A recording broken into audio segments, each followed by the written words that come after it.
Cinema Classics is sponsored by WCBE 90.5 FM, Columbus, Ohio, and is produced by John DeSando. Listen to shows online at WCBE.org. I'm John DeSando. And I'm G Kline. And this is Cinema Classics. And Ken, you know, I'm not sure we don't have some classics that we're going to be talking about. But you can't know that until a few years later, right? Well, it takes a few years for people to get used to a movie and decide, oh yes, this is truly a classic. It doesn't happen overnight. Anyway, we're talking about Oscar nominations. Yes. The movies are 2022. The ceremony will be 2023 in March. And I needed a very big mind to help me with this. Wow. Because this is tricky business in predicting. So what we're going to do is look at what's good in the nominations. We don't necessarily have to say, well, the one we think is going to get it, although I'm very interested to know what you think. And I'm going to talk about a few surprises on that list too. Very good. All right, let's say if we're looking at Best Picture, what would you guess is the leading contender? Well, there's three. There's three films this year that are leading in a lot of categories, and they're all going to be duking it out. The first film, interestingly, is Everything, Everywhere, All at Once. Oh. And what makes this a surprise out of the ordinary is that this film came out back in February. Oh, I know. So it does not fall into the typical Oscar category where the film came out in November, December, and is fresh. This is a movie from practically last year that has developed a cult following in Hollywood, and Hollywood just loves this movie. Yeah, and I mean the usual take is that you won't put your contenders out until the fall. Yeah. And probably late as November. So you're telling me something that comes out in February. Only Silence of the Lambs is the only one I can think of. I can't. There are probably others. Yeah, I can't think of any offhand, but this film is probably the earliest movie to garner 11 nominations. Including Michelle Yeoh. Michelle Yeoh, 4 acting nominations. Yeah. Best Actress, Wow. 2 nominations in Best Supporting Actress, and 1 for Best Supporting Actor for Ke-Huy Quan. Whoa, whoa. A person who had given up on acting, thinking his career was done because he was remembered as the young boy in Indiana Jones and the Temple of Doom. Oh my gosh. And now he gets invited to be a part of a movie, and he's found himself being nominated. Well, G Kline, I'm going to tell you what the one I think that's leading. Okay. And I think that is a film that you and I reviewed. I think we did. Would it be Banshees of Inisherin? Well, there you go. Ah, yes. Yeah. We did review that movie. Yeah, and I've heard more of a buzz on that than anyone else. That movie has 9 nominations for it, so it's tied for the second most nominations. And beautiful film, beautifully acted. It's in there for Best Picture. It's got Colin Farrell for Best Actor. Brendan Gleeson is nominated for Best Supporting Actor. So it's definitely going to be a top contender. There's something unusual about it. I remember when we reviewed it, I poo-pooed you because you thought it was going to be a leading contender, and I thought, look at it, this is a beautiful film, and I could say it's a leading contender, but I never thought my fellow Americans would appreciate it. Well, it It's a was small definitely film. Oscar bait. It's such a great acted film, but there's also the possibility that movie could go home with nothing because it is up against Everything Everywhere, and then that third film that really came out of left field, All Quiet on the Western Front. Oh yeah, it's not it, Ken. Here we go again. Ken, that is too long. It's German. 3 hours, German language. Right. That's the second most nominations ever picked up for a foreign language film. And you can tell me all you want. I can't believe that how many of the Academy have even watched that film. Well, it's timely. I think it definitely it brings back the thoughts of the war in Ukraine. And I think that's one of the triggers for this film, is that this film is a brutal, realistic film about war. And right now you've got that war in Ukraine going on, and the Academy sees this as a way to voice an opinion on the war and the brutality Boy, of the are war. you an optimist? You are a great apologist for the Academy. Well, I can't remember, I can't disregard what happened with Parasite a few years ago. Yeah. You know, another film. And this, All's Quiet, really should have gotten 10 nominations because it missed a surprising Best Editing nomination that it should have gotten based on all the other nominees. Yeah. So it should have been tied with The Crouching Tiger for the most nominations ever for a foreign language film. Well, I'll tell you, you'll never see us discuss editing on cinema classics or its movie. I think that is so difficult to get a hold of because that is what movies are, is editing. Yes. So how can you give a prize for something that if you don't edit, you don't have a movie? Editing is how well was the movie constructed? How well did the film convey the message? And what surprises did the film bring to you? Well, that's more meta, that kind of talk.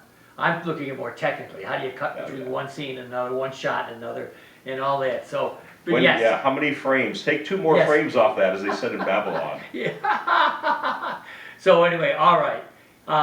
The one that I think has the least chance, but maybe at the top 2 or 3 for me, Yeah. Women Talking. Women Talking. What a surprise and what a huge faux pas for the studio, because that film was supposed to go into nationwide release last week, right at the time that the announcement came out of the Best Picture nomination. But then the studio lost faith in it, and they pulled it from release, and only a handful of theaters in the country got it. And you know, I don't think the studio was expecting that nomination. One of the problems, I think, is its title. Because there's such a pejorative connotation to women talking, because men who are unenlightened will say that's all women do, is talk, right? So they're not going to go see it. And women, for instance, a good friend of mine who's a fine critic, was a bit shy about going because she didn't want to see women abused again and again and again, and she didn't know what was going to happen in this, and if there'd be more than talking and cutting to scenes of women being abused and so. And I don't blame her. You know, she said, I've had enough of that. Then she went, and what do you know? It's her favorite movie of the year. Because it's not really about the abuse, it's about how the women react to the abuse and taking control of their lives and making the decision that they are going to do something about it. Yes, yeah. And look at it, it could have been the 19th century, even though it's it's 2022. Yeah. No, it's 2020, right? 2020. when the It's movie is set, yeah. it's set, yeah. And it's a Mennonite community, they don't say it, but they're taken from a story in Brazil. Of a Oh, is Mennonite, that where it's set? Mennonite community in Brazil.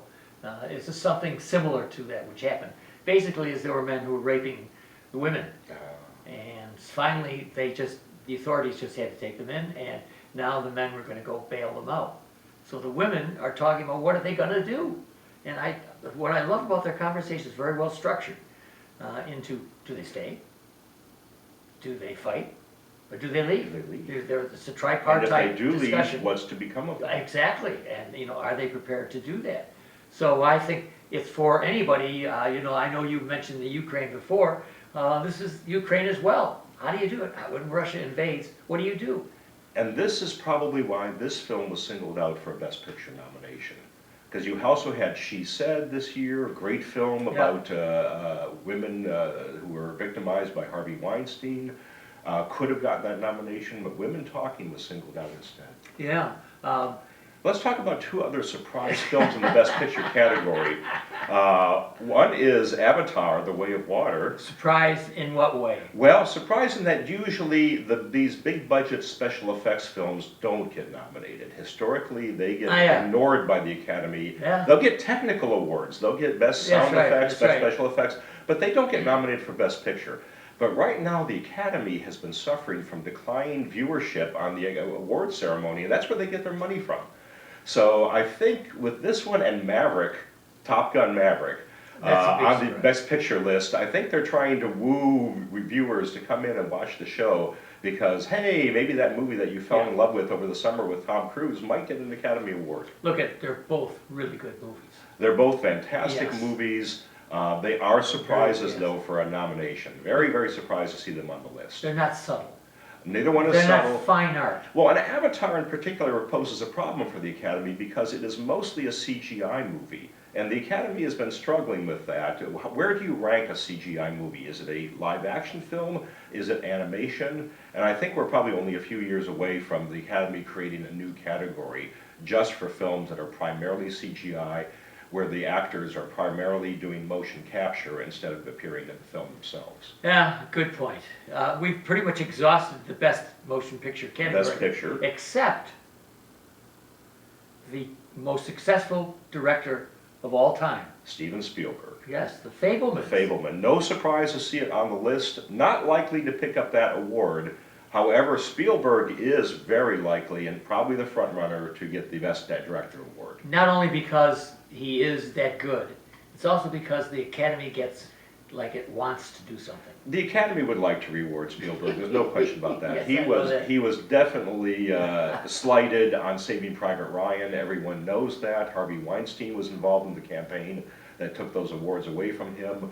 And they're going to make good. But giving Spielberg the award for Best Director also recognizes the vulnerability he showed with that movie by telling the story of his life, and acknowledges the whole film itself, even if the film doesn't pick up any other award. All right, G Kline, what do you recommend?